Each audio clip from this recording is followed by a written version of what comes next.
Imagina una democracia donde los votos pesan más según tu fortuna, donde los poderosos eligen antes que tú, donde una sonrisa bien puesta puede valer más que un discurso. No, no estamos hablando de lo que sucede hoy en día, aunque podría ser. Estamos hablando de la República Romana. En un mundo que se jactaba de ser la cuna de la libertad ciudadana, las elecciones no eran una fiesta del pueblo, sino un arte sutil donde el dinero, el apellido y hasta los augurios divinos decidían más que cualquier voluntad popular. ¿Cómo se elegían los magistrados que dirigirían la mayor potencia del mundo antiguo? ¿Cómo votaban los romanos cuando todavía creían o fingían creer en la virtud cívica? No se desconecten. Lo que están a punto de descubrir suena inquietantemente familiar. Empecemos por la primera parte, la candidatura y la campaña electoral en la República Romana. La República Romana, con todo su amor por las formalidades, daba a las elecciones un lugar central, al menos mientras había comicios. Luego ya sabemos cómo terminó todo. Los aspirantes a magistrados iniciaban su carrera en otoño o en julio si eran los tiempos de Sila, para asumir sus funciones el primer día del año nuevo, como buenos burócratas con puntualidad institucional. Entre su elección y la toma de posesión, llevaban el noble título de designati, es decir, elegidos pero aún sin poder, algo así como reyes sin corona. La maquinaria electoral era todo menos espontánea. El Senado, omnipresente y previsor, anunciaba la fecha de los comicios al menos 3 nundinas antes, un margen entre 17 y 25 días para que todos pudieran planchar sus togas y preparar sus sonrisas más convincentes. Entonces comenzaba el verdadero espectáculo. Los candidatos, vestidos con la toga cándida, blanqueada con tiza para dar el efecto de pureza, porque la ironía era libre en Roma, invadían el foro. A su lado, como discretos apuntadores de teatro, iban sus nomenclatores, esclavos entrenados para recordar los nombres de los electores y asegurar que ningún ciudadano fuera olvidado, ni siquiera por accidente. Pero nadie ganaba una elección solo con buenos modales. Desde hacía tiempo, los aspirantes habían tejido una telaraña de favores en toda Italia: banquetes, regalos, promesas, caricias al ego colectivo. Las leyes contra la compra de votos eran como las normas de tránsito en un carnaval. Existían, pero solo para quien quisiera respetarlas.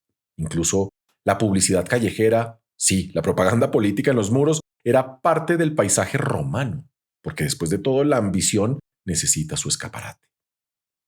Pasemos a la segunda parte, el sistema de votación y el control de los comicios romanos. La teoría decía que Roma era democrática. La práctica, bueno, era otra historia. Votar en Roma era un asunto de élites disfrazadas de pueblo. El sistema operaba en 2 actos. Primero, cada centuria o tribu votaba internamente para definir su posición. Luego, cada una emitía un solo voto colectivo. Y si ya se alcanzaba una mayoría antes de que todos hubieran votado, se cerraba la urna sin más contemplaciones. Gracias por venir, ciudadanos de quinta categoría. En los comicios centuriados, las centurias de los ricos, es decir, caballeros y ciudadanos de primera clase, votaban primero. Como si eso no bastara, había una centuria praerogativa, es decir, elegida al azar o al capricho de los dioses, que en Roma era casi lo mismo, que votaba antes que nadie. Su elección era anunciada a los 4 vientos, influenciando convenientemente a las demás.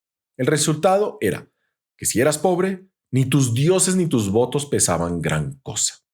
El sistema clientelar también metía su cucharada. Los patronos ordenaban, los clientes obedecían.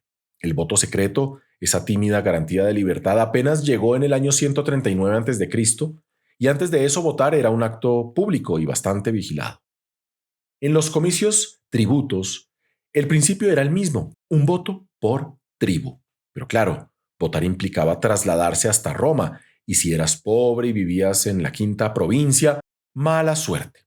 Si una tribu rural no podía enviar votante, el magistrado de turno elegía un sustituto de su confianza. La democracia romana era tan pragmática como sus campañas militares. Las votaciones se realizaban cruzando pequeños puentes para depositar la tablilla en una urna. Antes del gran Mario, los puentes eran tan anchos que los amigos de los candidatos podían susurrarle al oído mientras votabas. Mario los estrechó, al menos para intentar que cada ciudadano votara una sola vez, y así dio un pequeño respiro a un mar de manipulación sistemática. Roma perfeccionó la guerra, la ley, la arquitectura y también la ilusión democrática. Bajo la apariencia de un pueblo soberano, los hilos del poder se movían desde antes que la primera tablilla tocara el fondo de la urna. ¿Democracia? Sí, pero a la romana. Un juego exquisito donde no todos los jugadores contaban igual, donde las reglas podían ser divinas o humanas según conviniera, y donde el arte de fingir que todos decidían era tan valorado como la espada o la toga. La historia nos dice que el poder absoluto no llegó de un golpe, sino de pequeñas renuncias cotidianas, que la voz del pueblo fue silenciada no por decreto, sino por desgaste. Y hoy, mientras nos asomamos al espejo de los comicios lejanos, la pregunta no es qué tan lejos estamos de Roma, sino qué tan cerca seguimos estando. No se desconecten. Lo que pasó en el Foro Romano sigue pasando en los pasillos del mundo. Solo cambió el color de las togas.